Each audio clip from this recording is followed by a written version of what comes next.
Okay, let's learn to play golf. Let's start with the short stuff, putting. Don't worry, it's just the part where you get it in the hole.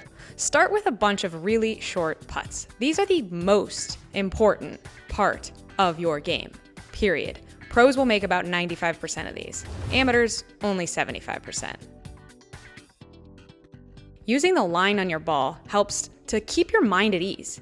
It's less about making sure that's perfect and more about trusting that you are aimed correctly. This is one of my favorite drills to practice your distance control. Outside of 5 feet, basically the game is all about distance control.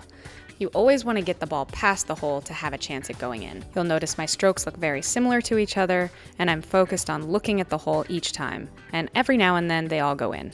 If you're worried about how to control distance, remember, it's no different putting than doing any other drill. A lot of times, reminding yourself what it feels like to toss the ball in the hole gives you the idea of how easy it should feel.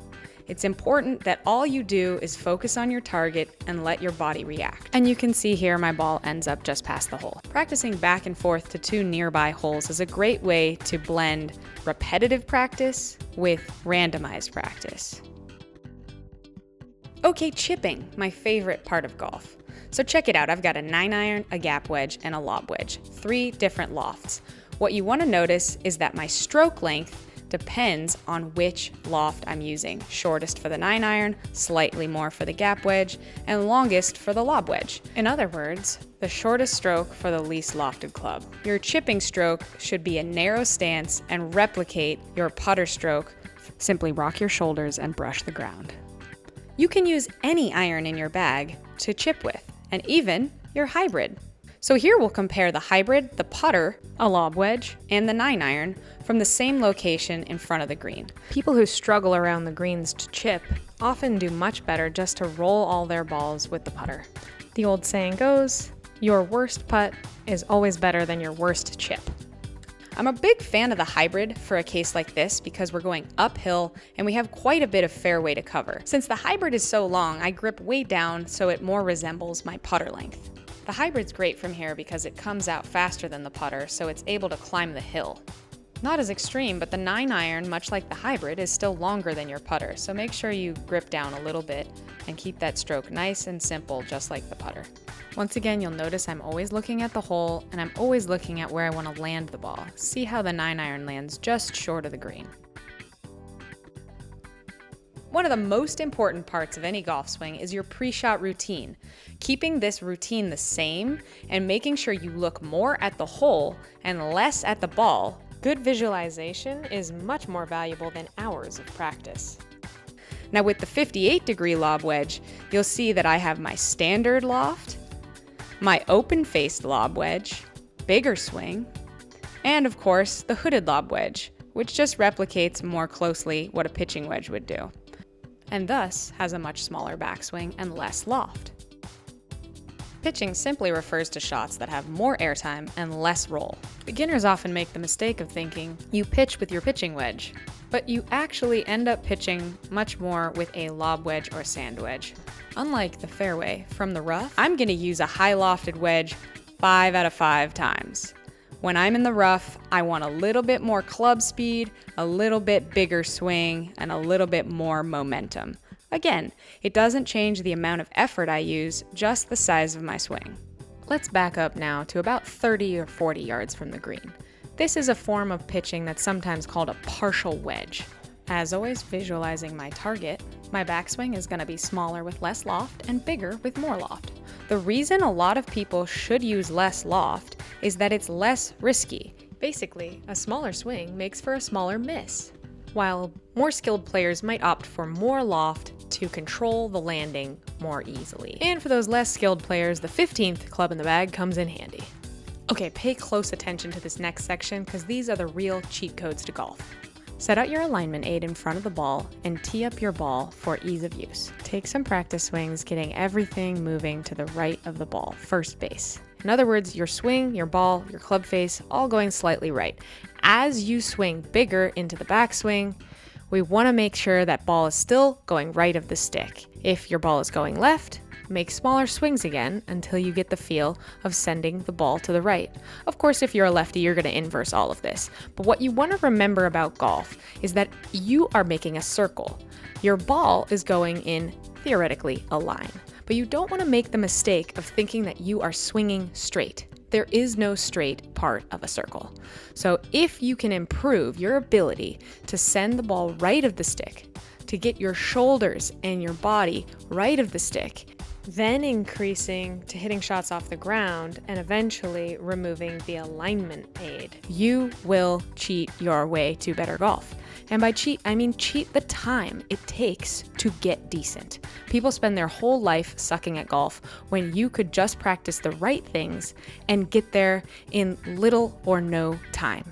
Remember, golf is a game of efficiency. Efficiency in your swing and efficiency in your time. Ball position. This can be a confusing concept because people often focus too much on the feet and not enough on their upper center or your sternum. No matter where your feet are, you're turning around your spine, and your sternum represents your spine in the front.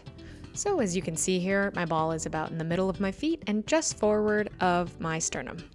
With the hybrid, you'll see the ball slightly farther forward and end up around the logo in my shirt, just inside the foot by a few inches. You'll see with the fairway wood, it's almost to the instep of my front foot and lines up about at my front shoulder. You'll also notice with the fairway wood and driver, the shaft leans backwards towards your belly button. Oftentimes people don't notice, but your longer clubs are the slowest tempo in the swing. In other words, my driver and fairway wood take the longest trip around the sun, and thus I have to feel like I'm swinging slower with my longest clubs in the bag, and your putter is actually the fastest tempo in the bag. Notice my swing starts back at the same time, but by the time I've made impact with the putter, I haven't even finished my backswing with the fairway wood. So the fastest club speed comes from the slowest tempo. Time for the big dog. Okay, the driver. So like I said, it moves the fastest, but it feels the slowest. What you'll notice is my practice swings again are shoulders to the right, letting the club head go. When you tee up the ball, what you want to notice is that half of the ball is above the top line and half of the ball is below the top line. This is neutral tee height. There are, of course, people who want to tee it a little higher, who hit more up on the ball, and people who might tee the ball a little lower, or maybe in a little bit of headwind, you could tee the ball a little bit lower. We talked about pre-shot routine earlier, but notice again how I'm always looking at my target and I'm looking from behind the ball. Then I'm setting my shoulders to the right, making sure I'm really emphasizing that extension into my follow-through and letting the club head go out to my target. Nice, balanced finish. You'll notice right now I have a knee injury, so my left leg is a little bit bent more than usual. Alignment, one of the hardest, easiest parts of golf. Notice how I set that tee out there to represent my intermediate target. And then I teed up the ball behind that intermediate target. On a tee shot, you have two advantages. One, you can set your ball down wherever you want so that it lines up with an intermediate target. And two, you can actually use the line on the ball, just like putting, to line up onto your target. Remember, your eyes are parallel and left of the ball. This makes everything in golf look crooked. We need all the advantage we can get. Oh, and of course, if you're playing a real round of golf, make sure you remove that tee in front of the ball. That actually is illegal. Okay, we're gonna get into what I see a huge problem in many, many golfers. Are you annoyed by hitting the ball thin or fat like this? Oh boy, the old lay the sod over it shot. Well, here's why it happens. The thin shot is a product of keeping your head down too long and pushing the handle across the bottom. Notice how the club head never has a chance to bottom out. If you don't let the wrists go, you're gonna hit all your shots thin. The fat shot happens because you rotate your body and leave the club behind you. Thus, the ground gets in the way and the club is trying to catch up too late. To fix these problems, you have to learn to let the club catch up. So what you want to feel like is that you're throwing the club before impact. Now, contrary to what you may have been told in golf, this is the key. Release. It doesn't feel like it looks, but it is so important that you learn to let the club head catch up to you before impact. If you wait until after you hit the ball, you have no chance. No matter how much it looks like a pro may be holding the angle, it's releasing the club that makes all the magic happen. And yes, fill your divot and sand them.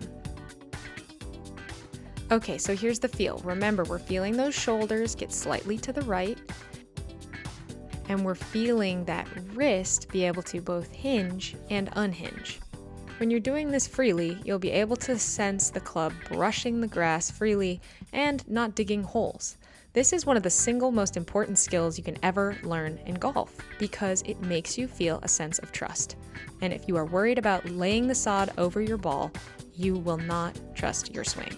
Why would you? That's scary.